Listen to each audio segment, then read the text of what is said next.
Our fourth inductee, breaking the glass ceiling of aviation, Viola Estelle Gentry was a record breaker, a pioneer, a hero. Tonight presented by Steve Carton.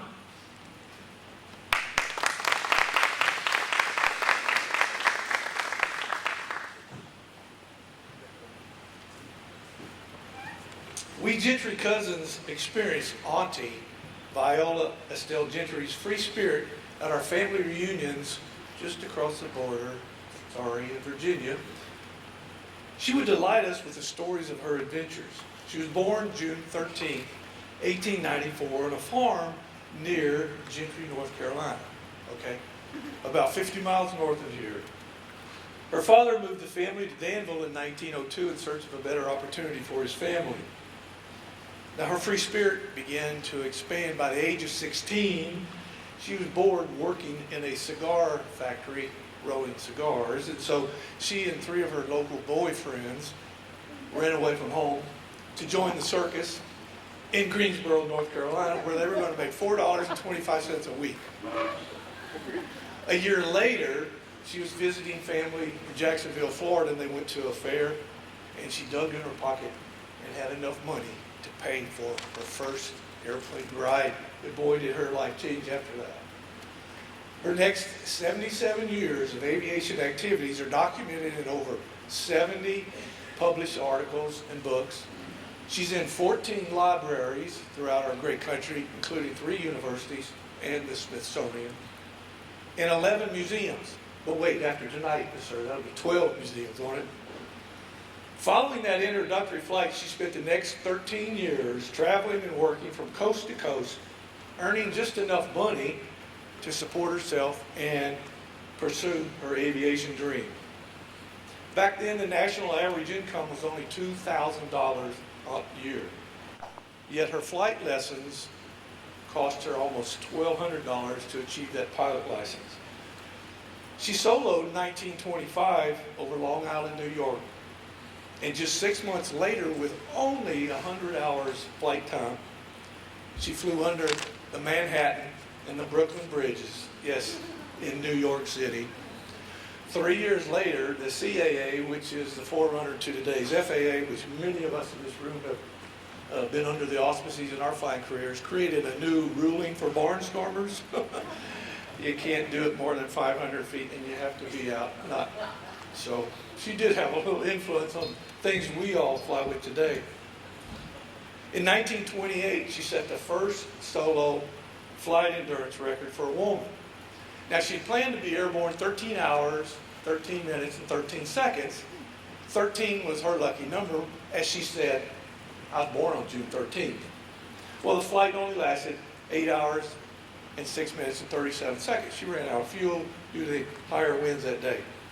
So then she began serious research into test flying in the first aerial refueling techniques. Now, those of us who've flown military, we know what it feels like to pull up behind the tank and all the buffeting going on, and you make it happen. So you have to understand the type of airplanes they're flying, as we've seen in the adjoining building. They're wrapped in cloth, they're open cockpits, they're wearing their goggles, there's no radio comm. It's all visual signals. The tanker would be here, the receiver would come in underneath, give him a thumbs up, he'd open a little hatch in the floor, lowering the fuel line down. Now the pilot's still flying, okay? There was no autopilot. Taking that fuel hose, putting it in her own fuel tank, okay, and he'd start the old rotary pump, just like the farmers were using. Fuel coming down, she's watching her gauge, it gets full. They can't talk to each other, and they've got to watch each other. And those 2 propellers are sitting out there spinning with this hose between. So we've come a long ways in aerial flight refueling. In early 1929, she was the first professional woman pilot hired to deliver a factory new aircraft to its owner in Boston. The weather had been bad that day. In Long Island, the idea was to fly out and stay over land. Back in those days, IFR meant I follow the roads. And the navigator really used only the Rand McNally road maps. There were no aviation charts, there were no nav aids. Look out the window and figure out where I'm at. After 2 abortions where she had to come back because of the weather. She refueled. By now, she's determined she's going because one of her guys around the hangar. Then, what did you expect from a woman?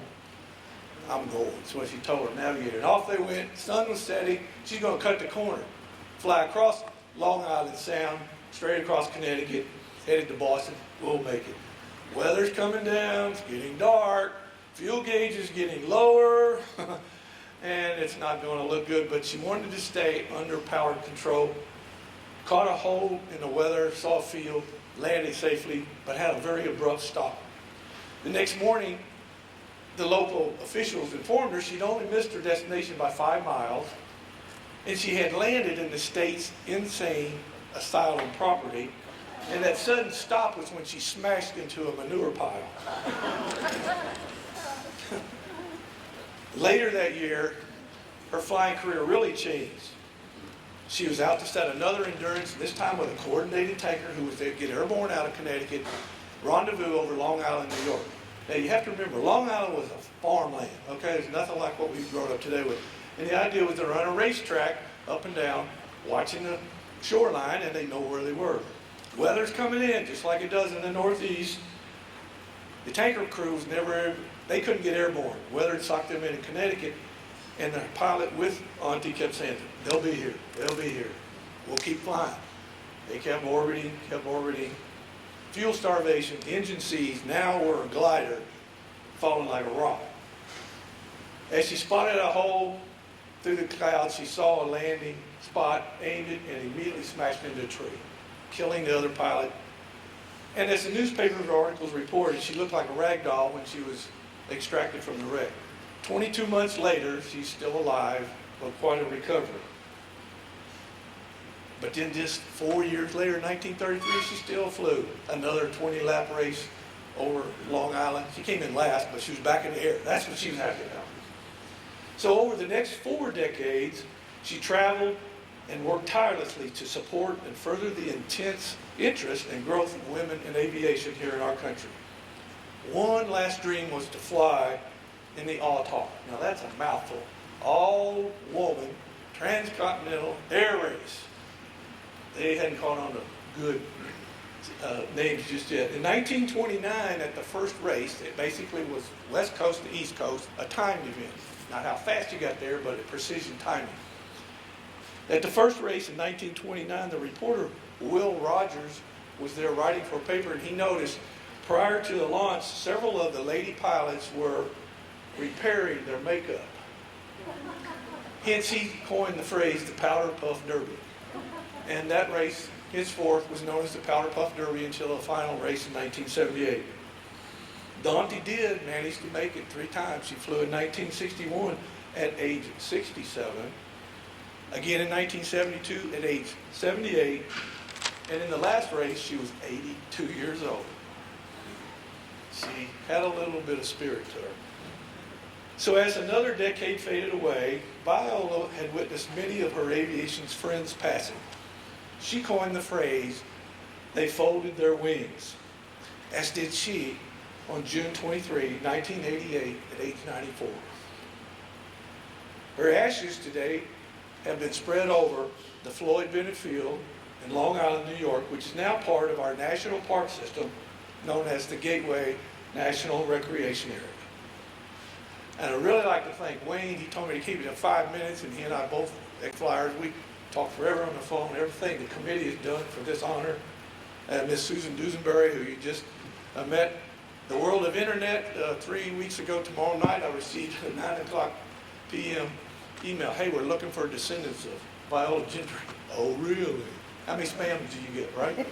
The next morning, we recommunicated. 2 hours later, Wayne and I spent an hour and a half, 20 minutes about this, the rest of the time, flyer stories.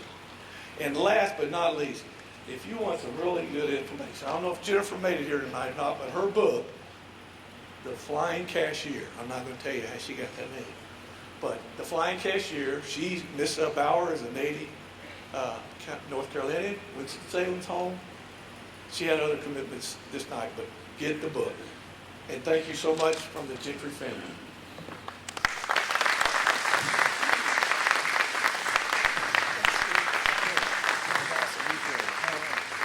Thank you, Steve.